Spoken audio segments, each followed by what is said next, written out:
Et quand je suis devenu pasteur, cher homme de Dieu, je suis tombé dans un piège. Le piège du succès. Le piège du succès. J'ai voulu devenir grand. Et qu'est-ce que je faisais? Je dis, Seigneur, fais ceci et cela. Quand il le fait, je dis merci pendant quelques minutes et puis je vais encore. Et quand il donne, je veux encore. Et puis Dieu m'a dit, Marcelo, est-ce que tu sens quelque chose? J'ai dit quoi? T'es pas heureux? J'ai dit moi, oui, tu n'es pas heureux. Tu as un problème. Tu cherches à attraper la lune et tu ne l'attraperas jamais. Tu vis toujours dans le futur et tu n'as pas le temps de te réjouir du présent.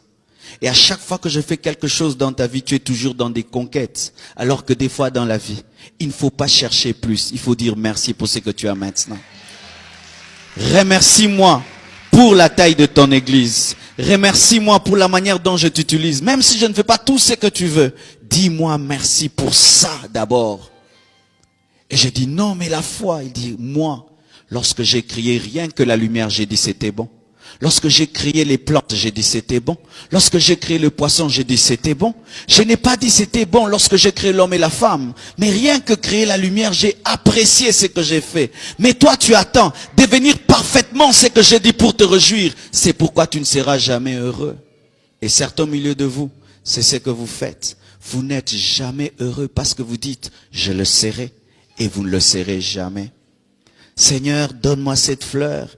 Et quand tu l'as, le baffle. Quand tu as le baffle, cette fleur. Quand tu as cette fleur, cette chair. Cette chair. Et puis, quand est-ce que vous aurez le temps d'être heureux?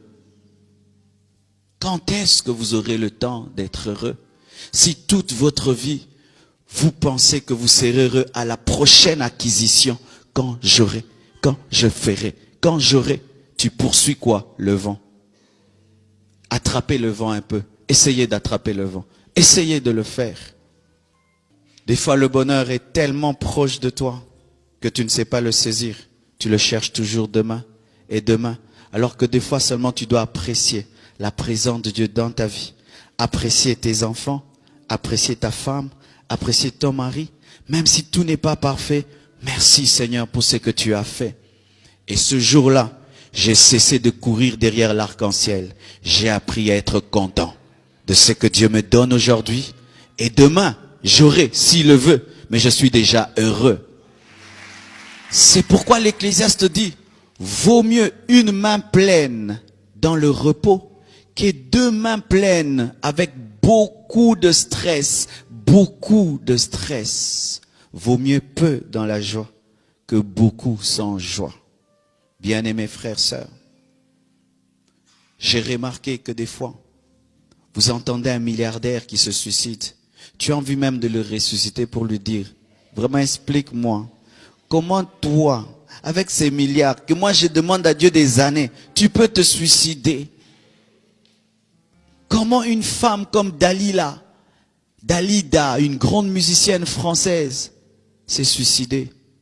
Comment? Elle dit que elle ne recevait pas l'amour. Dalida, elle faisait des plaints. La salle était remplie quand elle chantait. Mais pourquoi elle se suicide? Parce que tu peux être acclamé sans t'acclamer toi-même.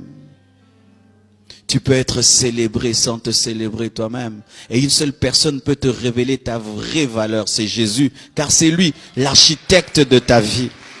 Vous qui attendez l'amour des hommes pour devenir heureux, vous ne le serez jamais. Car l'homme ne vous a pas créé à son image, à sa ressemblance. Cherchez le Dieu qui vous a créé et son témoignage vous suffira. Et s'il lui dit que tu es merveilleux, alors tu es merveilleux. Mais l'homme actuel, il aime sa vie par le nombre de j'aime qu'il a sur Facebook.